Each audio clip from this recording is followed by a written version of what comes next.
Dos grandes virtudes tiene la propuesta del jefe de gobierno de la Ciudad de México, Miguel Ángel Mancera, en función a los salarios mínimos. La primera de ellas es que no es una ocurrencia, que estamos hablando de una propuesta con la cual podríamos estar de acuerdo o no, pero con la que se puede construir un debate inteligente, un debate informado y que no es un acto electorero, no es un acto ridículo. La segunda es que se pregunta, ¿por qué las cosas son de una manera que no está funcionando? Todos tenemos claro que el salario mínimo hoy no representa, no cumple con las necesidades mínimas de los trabajadores. Para platicar sobre este tema me da muchísimo gusto tenerte en la línea, Miguel Ángel Mancera. Buenas noches. ¿Qué tal? Qué gusto saludarte, David, a tus órdenes como siempre, y un saludo a tu audiencia. Miguel Ángel, ¿cómo se llega del 1 de mayo al documento que presentaron hoy? Bueno, precisamente con la instrucción que damos el 1 de mayo para que el Gabinete Económico convoque a expertos para que se realicen todos los análisis y estudios necesarios a fin de poder establecer cuál es el comportamiento del salario mínimo, cuáles son los referentes internacionales. En ese mismo momento se instruye para que se pueda plantear un foro de opinión, un foro de debate. Y así se fue construyendo. Se tiene un grupo ya de expertos que hoy parte de ese grupo es quien estuvo en la presentación del documento, quienes nos entregaron la propuesta, y hicimos el foro también, un foro internacional en donde conjuntamente con CEPAL y con la Universidad Nacional Autónoma de México pues generamos las condiciones para que vinieran expertos de todo el mundo y nos platicaron sus experiencias. Lo que siguió en este compromiso que asumí desde el 1 de mayo es construir una propuesta de cómo sí se puede, cómo sí se podría realizar la modificación al salario mínimo con la aspiración de dar cumplimiento al mandato constitucional. En ese sentido, ¿cómo sí se puede? Yo diría que de entrada si se hace como un acto de voluntarismo político, como un acto de, para no pelearme en la semántica, como un acto de una decisión política absurda, sí. Bueno, generaremos mucho más daño que privilegio. ¿Cómo así, Miguel Ángel? Sin duda, mira, lo que estamos planteando nosotros es primero que sea algo perfectamente analizado, programado. Creemos que el primer paso que hay que dar es desindizar el salario mínimo como referencia de precios, como referencia de otras variables que no tienen que ver con el mercado laboral.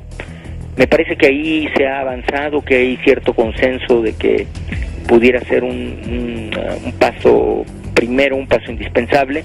Nosotros así los consideramos, tanto en leyes de carácter federal como en leyes de carácter local, es decir, con trabajo conjunto del Congreso y de la Asamblea Legislativa. Eso sería lo primero. Segundo, partir, pues obviamente de una realidad muy clara. Son muchos años de estancamiento, son decenas de años de estancamiento y no lo vamos a recuperar de un plumazo y no vamos a estabilizar todo lo que no se ha estabilizado de un solo golpe. Entonces, esto tiene que ser algo que se programe, algo gradual, pero sí creemos que puede haber un tiro de saque, es decir, un planteamiento inicial. En el planteamiento inicial estamos siguiendo simplemente el parámetro pues de la comisión encargada, del órgano desconcentrado, encargado de esta tarea, que es Coneval, quien nos hace los planteamientos de pobreza y quien nos dice para que una persona pueda tener acceso a la canasta alimentaria y poder también dar sustento a uno de sus familiares, pues necesitaría ganar 82.86 pesos. Ahí, Miguel Ángel, ¿de dónde saldrían los recursos? O sea, yo creo que eso es el primer gran cómo brincamos de 67 a 82. Mira, obviamente esto es un pago que se tendría que hacer, que obviamente viene el primer planteamiento, es que eso te va a generar inflación, porque lo vamos a repercutir en los costos y porque eso va a generar que todos los precios suban.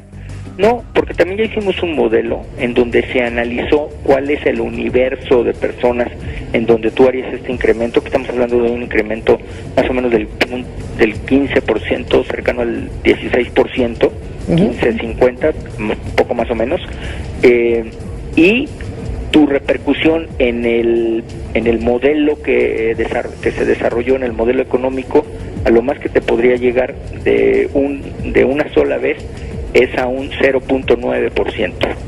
un 0.9% además que se va degradando desde el inicio, ¿no? Entonces creemos que sí se puede. Estamos claros de que estamos hablando de personas que están tanto en la formalidad como en la informalidad, pero los ejercicios que se han hecho, David, y aquí viene otra cosa bien interesante que también lo tenemos planteado en el documento, que espero esté llegando ya pronto a tu oficina.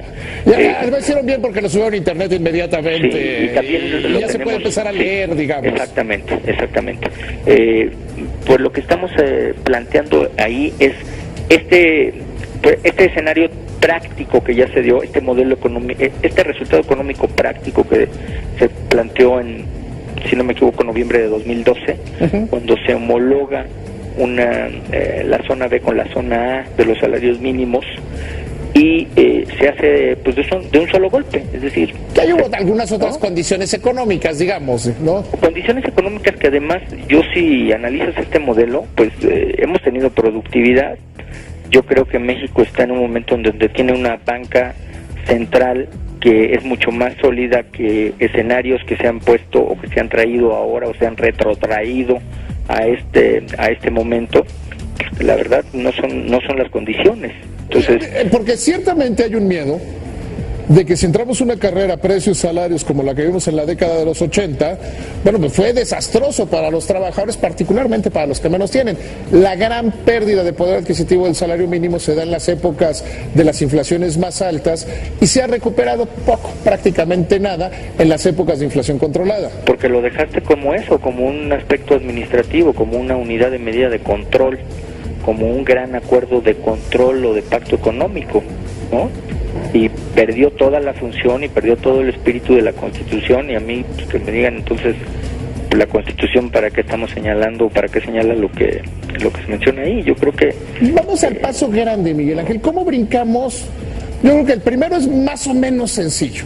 ¿Sí? Yo creo que hay consenso, yo creo que no hay nadie que no diga que el salario mínimo como unidad de cuenta debe desaparecer y que eso liberará a la Comisión Nacional de los Salarios Mínimos de tener que pensar en cosas que no le corresponden, de acuerdo, como son precios, multas, financiamiento de los partidos o el Infonavit. ¿Cómo damos el paso grande, el paso de gigante a los 172 pesos aproximadamente que marca Coneval? Es que eso tendría que ser un procedimiento gradual, David. O sea, el primer paso es a 82, 86, y de ahí es un crecimiento gradual. El crecimiento gradual obviamente se tiene que ir determinando, pero no con el esquema tradicional, porque también eso lo platicamos ahí en este documento. El esquema tradicional no te permitiría que esto avanzara realmente. Nosotros, si hoy estuviéramos avanzando conforme a la productividad que tenemos analizada, la productividad laboral, pues mínimo estaríamos hablando de 2005 para acá, de aproximadamente un 15%. Te llevaría a tener un salario mínimo hoy de 77, 78 pesos más o menos, ¿no? Entonces, yo creo que sí, ahí sí habría que tener una comisión económica, interinstitucional, sólida, que dijera, tanto quizá, pienso, el secretario de Hacienda, el secretario del Trabajo, el Banco de México, a ver, señores, para efectos de salario mínimo podemos ir a tal nivel, sin tener ningún problema.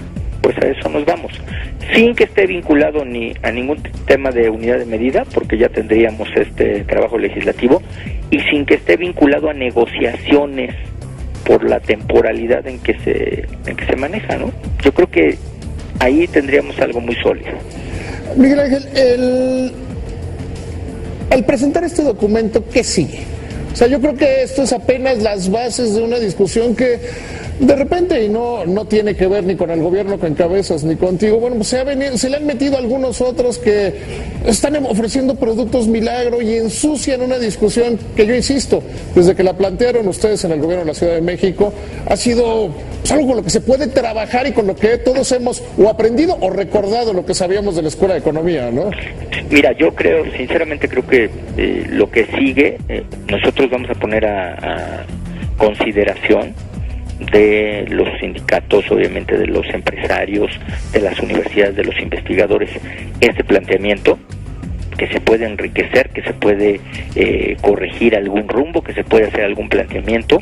Estamos listos con el equipo técnico, con el equipo especializado también, para entrar al estudio, pero debe de haber una meta y una mira, y yo creo que ahí es donde tenemos que encontrar esa coincidencia y no hacer un planteamiento futurista para ver cuándo, sino ya vamos a ponernos a trabajar y vamos a ver cómo ya lo podemos hacer.